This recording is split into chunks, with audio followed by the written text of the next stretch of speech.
Assalamualaikum warahmatullahi wabarakatuh. Pada pokok bahasan kali ini, kita akan mempelajari mengenai polimer atau makromolekul. Adapun pokok bahasan yang akan kita bahas yaitu yang pertama, pengertian polimer, reaksi pembentukan polimer, penggolongan berdasarkan jenis monomer, penggolongan berdasarkan bahan polimer, penggolongan berdasarkan ketahanan terhadap panas, serta contoh-contoh dari polimer. Oke, baik. Yang pertama yaitu definisi polimer. Polimer adalah makromolekul dengan rantai yang sangat panjang yang terbentuk dari penggabungan satuan-satuan molekul yang disebut dengan monomer. Di samping merupakan gambar dari polimer.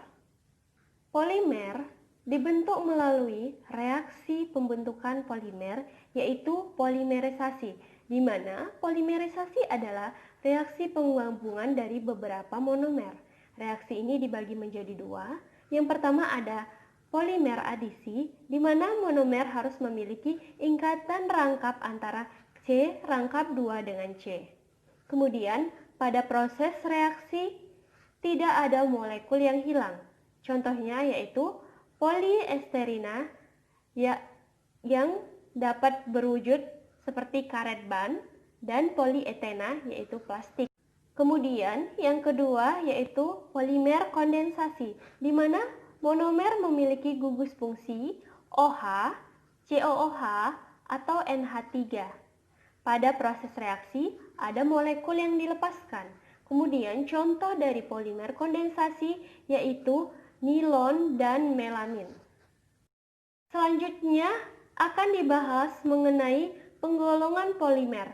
Penggolongan polimer dibagi menjadi beberapa, diantaranya yang pertama yaitu berdasarkan jenis monomer. Ada jenis polimer homopolimer, di mana polimer yang terdiri atas gabungan monomer yang sejenis. Contohnya yaitu selulosa. Di samping terdapat gambar unsur dari selulosa. Jenis yang kedua yaitu ada copolimer, di mana copolimer ini terdiri atas gabungan dari beberapa jenis monomer. Jadi monomernya itu adalah heterogen. Contohnya yaitu bakelit.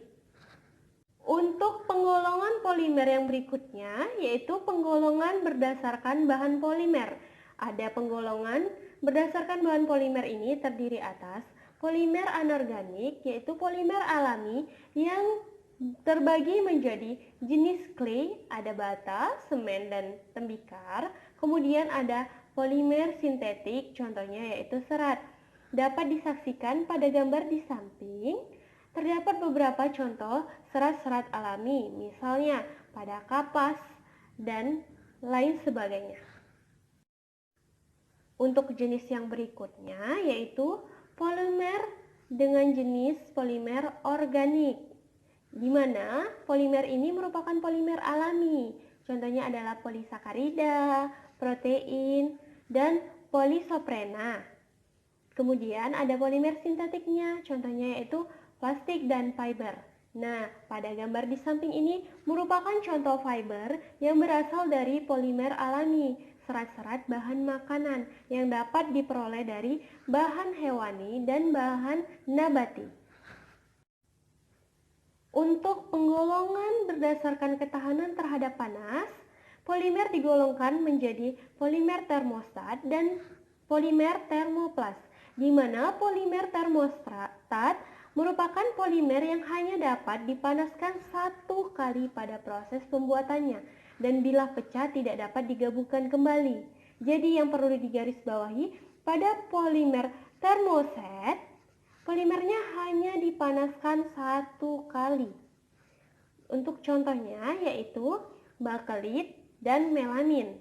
Sementara untuk jenis polimer termoplas yaitu polimer yang dapat dipanaskan berulang-ulang dan apabila pecah dapat disambungkan atau disatukan kembali. Contohnya yaitu PVC dan polietena. Baik, itulah tadi sedikit penjelasan mengenai polimer atau makromolekul. Semoga dapat dipahami dan bermanfaat untuk kita semua.